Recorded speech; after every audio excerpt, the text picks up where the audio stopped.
Bannaye tukooye banfeze, baŋŋambye bwe bati, baakoze eki, nga baakuferedde mu Bayibuli. Mikwano, kwata Bayibuli yo ogyesomere.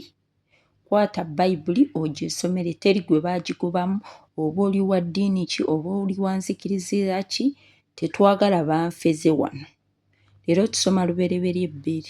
Ne biggokkola eggulu n'ensi n'eggye lyabyo lyonna, Katonda n'amalira ku lunaku olw'omusanvu mu mirimu gye yakola. N'awummula ku lunaku olw'omusanvu mu mirimu gye gyonna gye yakola. Katonda n'awa omukisa olunaku olw'omusanvu n'alutukuza, kubanga lwe yawummulirako ku mirimu gye gyonna Katonda gye yatonda gye yakola. Olwokuna, bwe lityo ezzadde ly'eggulu n'ensi bwe lyatondebwa ku lunaku Mukama Katonda lwe yakolerako ensi n'eggulu.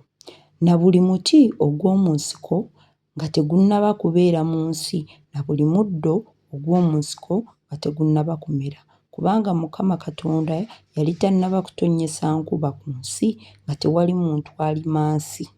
Olw'omukaaga, naye olufu ne lulinnya okuva mu nsi ne lutonnya amazzi ku nsi yonna. Olw'omusanvu, Katonda n'abumba omuntu n'enfuufu y'ensi, n'amufuuwamu mu nnyindo omukka ogw'obulamu, omuntu n'afuuka omukka omulamu.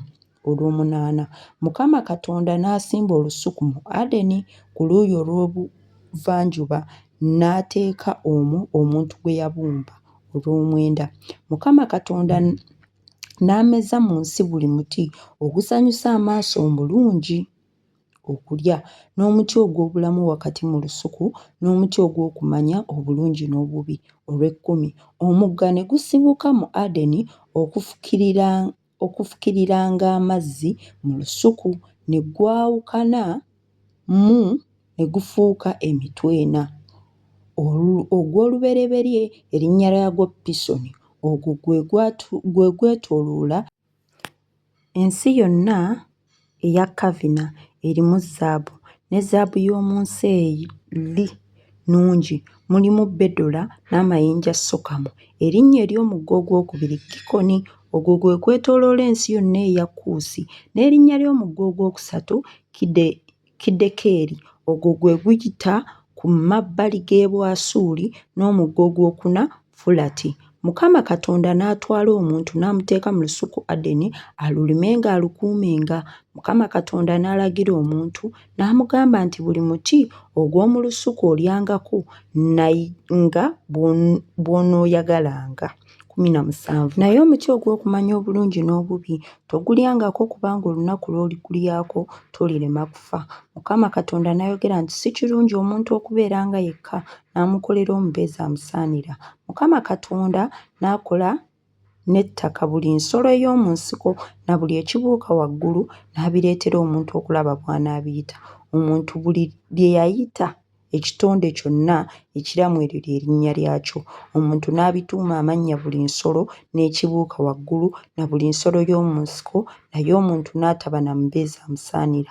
Mukama Katonda n'aleetera omuntu otulo otungi ne yeebaka, n'amuggyamu olubiriizi lumu n'azzaawo ennyama mu kifo kyayo. Mukama Katonda n'azimba olubiriizi lw'aggye omuntu okuba omukazi n'amuleetera eri omuntu. Omuntu n'ayogera nti ono ly'eggumba erivudde mu magumba gange, ye nnyama evudde mu nnyama yange, naye anaayitibwanga omukazi kubanga aggiddwa musajja. Omusajja kyanaava aleka kitaawe ne nnyina ne yeetaba ne mukazi we, nabo banaabanga omubiri gumu. Bombi baali bwereere omusajja ne mukazi we, so tebeekwatibwa nsonyi. Lubereberye 2 weekomye.